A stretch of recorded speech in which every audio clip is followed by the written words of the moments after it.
Allons au fond des choses.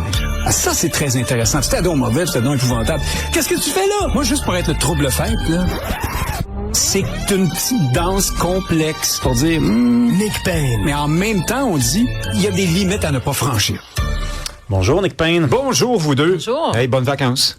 Merci. Pas encore fini, là? Pas encore fini. Les gens, je sais moi, j'aimerais pas nous entendre nous auto-congratuler trop longtemps, mais je veux vous dire, vous avez fait vraiment une super émission. Eh bien, merci. Bon, je n'irai pas plus loin que ça, mais excellent. Oui, excellent. s'il vous plaît. Merci, Nick. Hey, Nick, tu veux nous parler de ce... Moi, je pensais que c'était terminé, là, ce phénomène-là, sincèrement, là, de ne pas nommer, de ne pas identifier les suspects lorsqu'ils sont cherchés et s'ils sont racisés, de ne pas le préciser parce que c'est par bienveillance.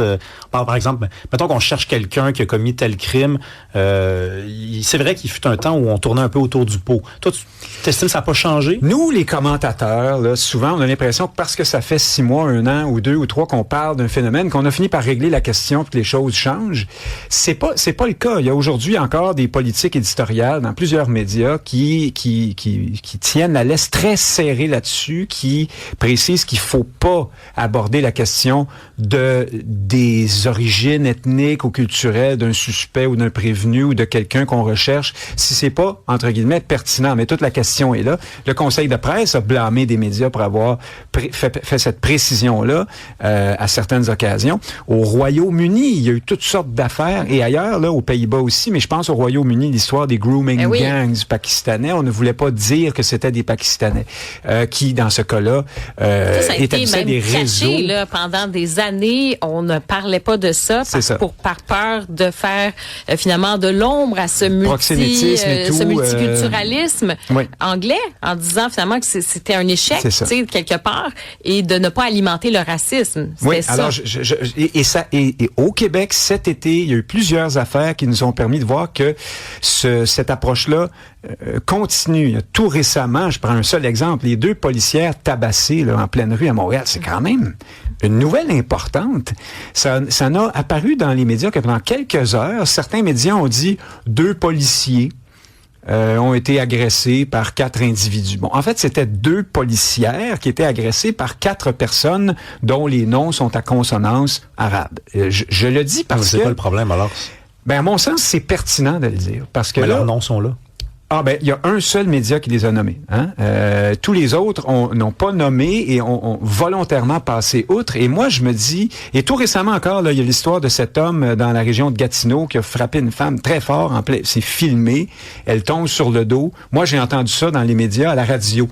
On n'a pas décrit le suspect. Et moi, naïvement, je me suis dit, c'est peut-être un Kevin, un Stéphane, un Jacques, un Guy, j'en sais rien.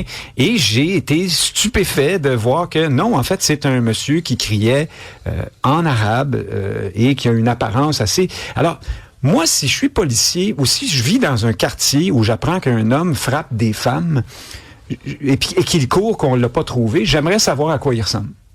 J'aimerais savoir qu'il parle russe, arabe, anglais, chinois, japonais. Je veux dire, pour moi, c'est important. Est-ce que la sécurité des femmes passe après l'idéologie voulant que, peut-être qu'on est toujours un peu raciste si on ose comme ça faire référence à la culture ou à l'origine de quelqu'un qui est un prévenu ou qui a commis un acte répréhensible?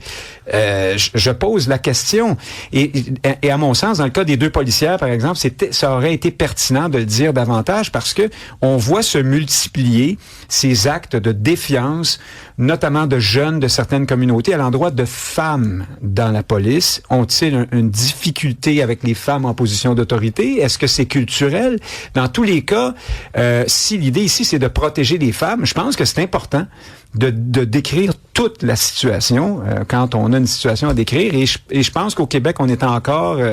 c'est pas du tout fini, là, cette façon-là, d'hésiter à nommer les choses. Pensez à Geneviève Petersen, qui est pas une journaliste, mais dont on a parlé cet été, qui disait, moi, je veux pas parler de l'origine de celui qui m'a agressé verbalement dans la rue. Ça, c'est un cas. C'est parce que j'ai l'impression que... Mais c'est un réflexe. Respectueusement, j'ai l'impression que tu mélanges une couple d'affaires. C'est parce que, mettons, le cas Geneviève Petersen, on en a parlé. On avait vraiment quelqu'un qui ne voulait pas révéler de qui il s'agissait à la demande des gens. Là, les gens voulaient savoir et elle ne voulait pas. Et là, ensuite, en ne le révélant pas, elle l'a révélé. Elle-même, ça, on en a parlé ici. Mais des articles où on nomme les suspects, ou les gens qui ont été accusés, qui ont été arrêtés, pourquoi on aurait besoin d'aller plus loin? Le nom est là. Si c'est pertinent. Moi, je pense que... Oui, mais le cas des policières qui ont été battus par des jeunes. Non, attention. Il y a plusieurs articles, on ne nommait pas.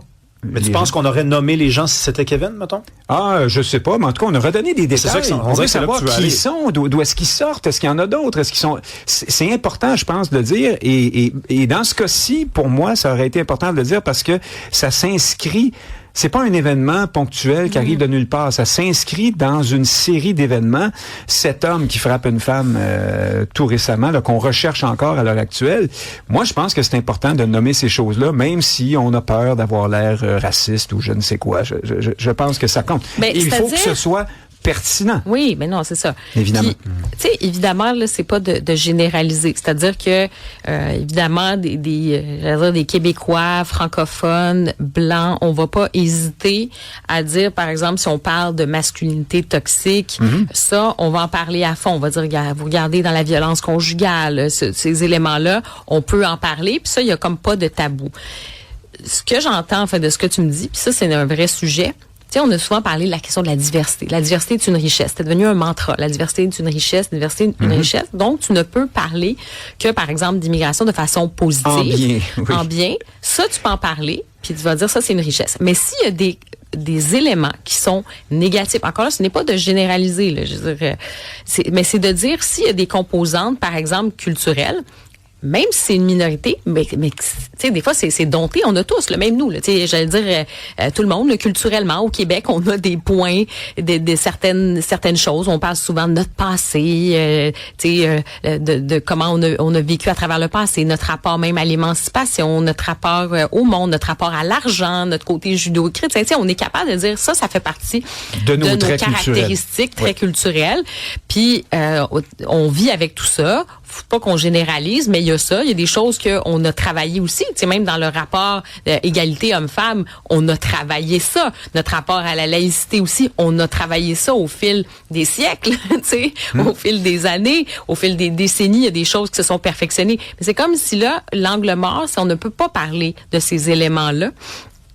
Si, par exemple, il y a des idéologies plus fondamentalistes religieuses, si on parle de l'islamisme aussi, le rapport à la femme, donc il y a ça aussi. Puis je dis pas que c'est tout le monde, mais à un moment donné, il faut aussi mentionner ça. Puis là, le tabou, c'est comme si de dire on ne peut que parler de la diversité de façon positive. Moi, je veux bien qu'on parle des côtés positifs, mais si on veut faire société, si on est pour être ensemble, puis on est dans un contexte multiculturel, multi-ethnique, appelle-le comme tu veux, de communauté culturelle, tout ça, ben ça devient un enjeu aussi, puis il faut parler de ces choses-là également. Moi, je veux pas qu'on parte après les gens de telle ou telle communauté. Je veux juste, s'il y a un homme qui agresse des femmes dans mon quartier, s'il est blanc, je veux le savoir. Non, mais puis au-delà de ça, je te dirais même, tu sais, souvent, là, on va parler de... tu sais, j'allais dire, mettons, là, quand on parle de l'islam ou de l'islamisme, moi, je fais la distinction. Tu sais, je pense que la majorité des gens, des communautés, tu sais, là, qui sont musulmans, ils pratiquent leur religion, puis ils le font, tu sais, ils font leurs affaires. Puis, je veux dire, il y a aucun problème. Mais tu vas avoir une minorité qui est plus, donc, qui va avoir ce côté-là plus radical, qui peut avoir un rapport différent, justement, égalité homme-femme, ces choses-là, le rapport aux religieux dans l'espace public. Ben, on devrait pouvoir, justement, c'est de ne pas faire cet amalgame. Et en fermant les yeux, en se taisant, on fait l'amalgame et on sert justement les idées les plus radicales, alors que la majorité des gens, tu sais, sont modérés. Tout à fait. En refusant de façon large de mentionner une communauté, on met toute la communauté dans le même paquet. C'est ce que tu dis. Ouais. C'est juste, moi, le truc je l'ai lu beaucoup, là. Un homme de race noire est recherché, là. Tu sais, j'ai l'impression qu'on a avancé, là. Je le lis beaucoup, ça. Ouais, mais oui, j'espère qu'on dit plus race, là, mais par ailleurs, si quelqu'un est recherché, qu'il soit jaune avec des pois, qu'il soit n'importe comment, blanc, je veux le savoir. Pour moi, c'est une information pertinente. Puisqu'on le recherche, on va dire, il portait un manteau de telle couleur. Bon, ça m'apparaît l'essentiel, mais pourtant, dès qu'il est question d'une personne qui serait, entre guillemets, racisée, là, on se restreint. Au Royaume-Uni, là, la police a été obligée de changer ses méthodes pour revenir à la capacité de nommer ces choses-là, tellement il y a eu des scandales autour de ça récemment. Merci beaucoup, Nick Payne. Hey, salut, bonne vacances. Bientôt. Salut. Salut, hey, merci à toi. Hein? Merci à vous deux. Merci Bye bye. beaucoup.